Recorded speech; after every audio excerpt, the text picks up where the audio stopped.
اللہ تبارک و تعالیٰ اپنے محبوب کے صدقے ہم اور آپ کی حاضری کو قبول فرمائے۔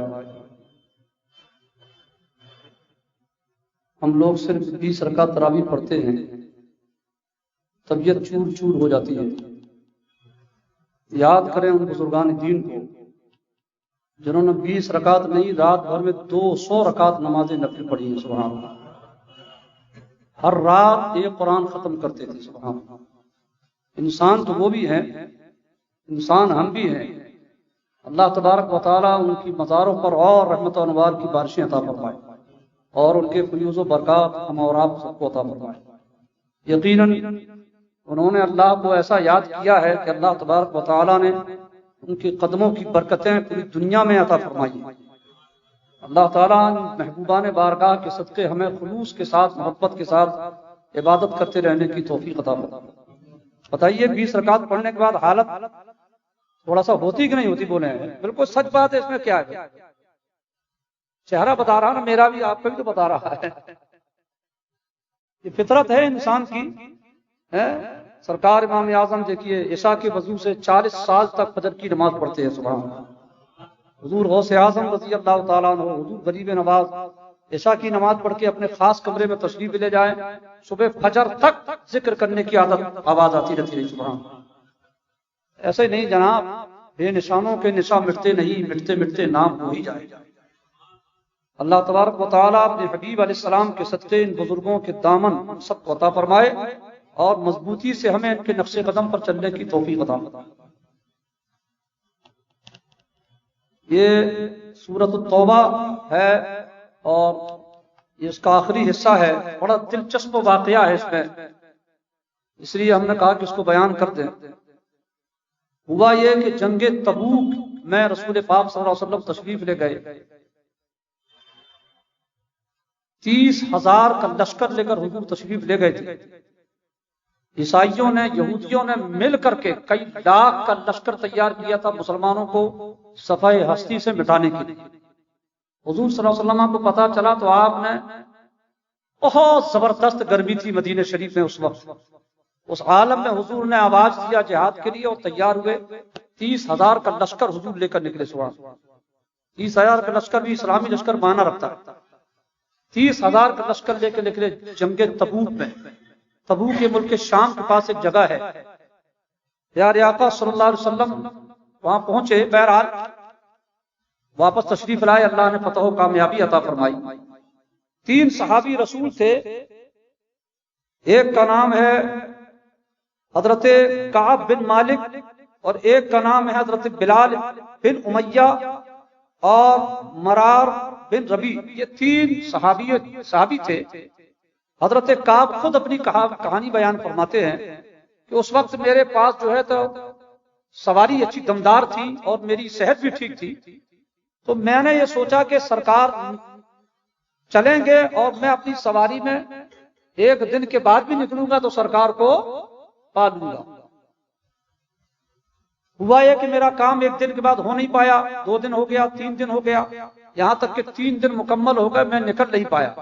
نکلنا تھا مگر ظاہری اسباب پر بھروسہ کیا کہ میری سواری مضبوط ہے، میری طبیعت بھی ٹھیک ہے، تیزی سے سفر کروں گا، حضور کے ساتھ مل جاؤں گا۔ جب 3 دن مکمل ہو گئے تو پھر میں نے سوچا کہ اب تو قافلہ بہت نکل چکا ہوگا، جاؤں گا بھی تو ملے نہ ملے، میں نے اس کو ترک کر دیا۔ اور ہوا یہ کہ پھر حضور صلی اللہ علیہ وسلم جب تشریف لائے جنگ سے، حضور کی عادت ہوتی کہ سب سے پہلے جب حضور تشریف لاتے تو مسجد نبوی میں آتے، 2 رکعت نماز نفل پڑھتے، پھر حضرت فاطمہ زہرا کے گھر تشریف لے جاتے، پھر اپنی ازواج طاہرات کے گھر تشریف لے جاتے، پھر مسجد نبوی میں آ کر بیٹھتے اور پوچھتے جو لوگ جنگ میں نہیں گئے، کیونکہ نماز کی طرح جنگ بھی فرض تھی نا، اس وقت سب کو جانا ضروری تھا۔ یہ صحابی، یہ حضرت کعب کہتے ہیں کہ حضور بیٹھے اور لوگ جو نہیں گئے تھے، جو منافقین تھے، ان میں اکثر آئے اور حضور کے سامنے جھوٹا بہانہ بنا بنا کر کے اپنی باتوں کو رکھنے لگے۔ حضور نے پوچھا کیوں نہیں گئے تھے؟ یا رسول اللہ یہ کام تھا، یہ مرض تھا، یہ تھا۔ حضور نے ظاہری اعتبار سے ان کو دیکھ کر کے چھوڑ دیا۔ حضرت کعب کہتے ہیں جب میرا نمبر آیا اور میں حضور کی بارگاہ میں حاضر ہونے لگا تو منافقین نے مجھ سے کہا تم بھی کوئی بہانہ بنا دینا. بات سمجھیے، کس کے سامنے بہانہ بنایا جائے جس پر قرآن اتر رہا ہے؟ منافقین نے کیا، یعنی کتنی گندی طبیعت والے تھے منافقین. کہتے ہیں سچ مت بولنا ورنہ پھنس جاؤ گے، کوئی بہانہ بنا دینا نکل جاؤ. حضرت کعب نے سوچا، فرماتے میں نے سوچا کہ یار دیکھتے ہیں، مگر جب فرماتے جب میں حضور کی بارگاہ میں حاضر ہونے لگا اندر سے میرے دل نے کہا اے کعب ہوش میں آ، کس کے سامنے بہانہ بنانے جا رہا ہے؟ اللہ، یہ اللہ کے رسول ہیں، یہ اللہ کے نبی ہیں، خدائی کلام ان پر اترتا ہے، ان کے سامنے کیا بہانہ بنائے گا؟ جو ہونا ہوگا ہوگا، سچ بولو. حضرت کعب کہتے میں نے حضور کے سامنے حاضر ہو کر عرض کیا یا رسول اللہ مجھے کوئی بیماری نہیں تھی، میرے پاس کوئی مرض نہیں تھا، کوئی پریشانی نہیں تھی، یہ معاملہ تھا اس لیے میں پیچھے رہ گیا. حضور صلی اللہ علیہ وسلم نے فرمایا ٹھیک ہے اب تم رکو، تمہارے تعلق سے خدا کا حکم جب نازل ہوگا تب فیصلہ ہوگا. اور حضور نے بطور سزا صحابہ سے کہا کہ ان سے کوئی سلام نہ کرے، نہ ان سے کوئی بات کرے، نہ ان سے کوئی سلام کرے. حضرت کعب کہتے ہیں میں اور دو اور صحابی تھے، تینوں کا بائیکاٹ کر دیا گیا. ایک صحابی ہم سے نہ سلام کرتے نہ باتیں کرتے، راستے میں ہم افت کر ملتے، باتیں کرنا چاہتے مگر کوئی ہماری طرف نہ دیکھتا. ہم مسجد جاتے نماز پڑھنے کے لیے تو حضور ہماری طرف دیکھتے بھی نہیں تھے. حضرت کعب کہتے میرا حال بے حال تھا. اسی بیچ میں عیسائیوں کے بادشاہ کو پتا چلا تو انہوں نے میرے پاس ایک خط پہنچایا اور کہا کہ ہمیں پتا چلا ہے کہ تمہارے ساتھی نے تمہاری بڑی بے عزتی کی ہے، گھبراؤ نہیں، تم ہمارے پاس آ جاؤ، ہم تمہیں وہ عزت دیں گے کہ تم دیکھتے رہ جاؤ. حضرت کعب کہتے یہ سن کر کے میرا دل بھڑک اٹھا، اب تو دشمن خدا بھی مجھے بلانے لگے. میری غلطی کا عالم یہ ہو گیا کہ اب تو رسول پاک صلی اللہ علیہ وسلم نے جو مجھے میرا بائیکاٹ کیا، دشمن خدا بھی مجھے بلانے لگے. حضرت کعب کہتے ہیں میں نے اس خط کو لیا اور لانے والے کے سامنے پھاڑ کر کے جلا دیا اور فرمایا جا اپنے بادشاہ سے کہہ دینا کہ تیرے خط کا یہی جواب ہے. کسی بادشاہ کے خط کو پھاڑنا یہ اس کی بہت بڑی عزتی ہوتی. پھاڑ دیا آپ نے فرمایا، اور پھر رب کی بارگاہ میں رو رو کر کو عرض کیا اے پروردگار ہمارا معاملہ حل فرما دے، اب تو دشمن بھی ہمیں بلانے لگے، تیرے حبیب نے ہم سے نظریں کیا پھیر لی، اب تو ہمیں دشمن خدا بھی بلانے لگے. انہوں نے دعا کیا، پھر یہ آیت مبارکہ نازل ہوئی وَعَلَى الثَّلَاثَةِ الَّذِينَ خُلِّفُوا، اور ان تین پر جو موقوف رکھے گئے تھے کہ حضور نے روک دیا. حتی اذا ضاقت علیہم الارض، یہاں تک کہ جب زمین اتنی وسیع ہو کر ان پر تنگ ہو گئی. اتنی زمین وسیع زمین ہو کر بھی کوئی بولتا ہی نہیں تھا نا، کوئی دیکھتا ہی نہیں تھا ان کی طرف.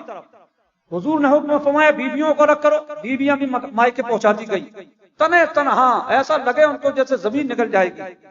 فرماتا اللہ تبارک و تعالیٰ فرما رہا ہے وَضَاقَتْ عَلَيْهِمْ أَنفُسُهُمْ، اور وہ اپنی جان سے تنگ آ گئے. یہ قرآن کی بولی ہے جناب، بہت پیاری ہے. اور وہ اپنی جان سے تنگ آ گئے.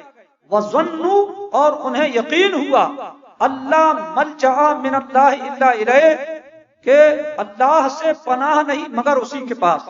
یعنی جب تک رب کرم نہ فرمائے تو کوئی معاملہ ہونے والا نہیں ہے.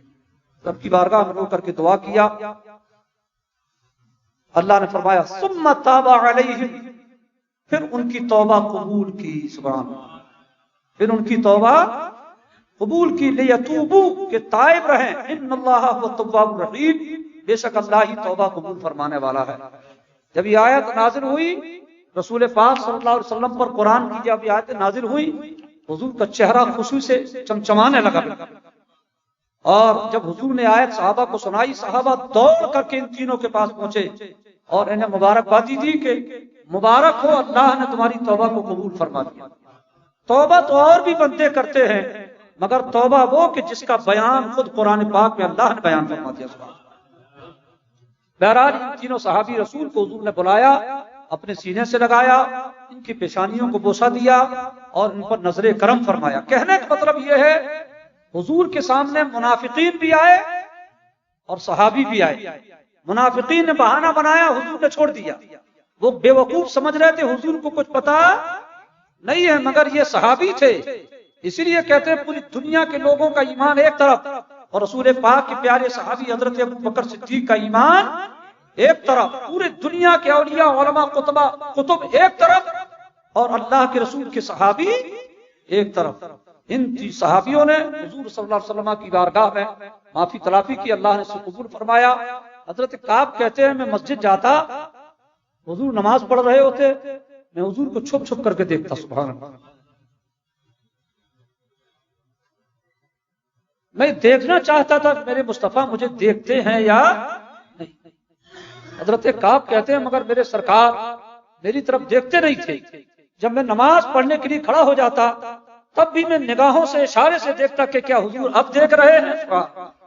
حضرت کعب کہتے ہیں جب میں نماز پڑھنے کے لیے کھڑا ہو جاتا اور نگاہوں سے تھوڑا سا اشارہ کر کے دیکھتا تو حضور اس وقت میری طرف دیکھ رہے ہوتے، سبحان اللہ۔ میں نیت باندھ کر کے کھڑا ہو جاتا، اس وقت میرے سرکار دیکھتے جب میں نماز کے لیے کھڑا ہو جاتا۔ پھر جیسے ہی میں نماز پوری کرتا خوشی سے مچلتا اپنے آپ میں کہ میرے حضور نے دیکھا ہے، اب میں بھی دیکھوں گا۔ پھر نماز سے فارغ ہو کر حضور کو دیکھتا تو حضور اپنا روح انور اس طرف گھما لیا کرتے تھے۔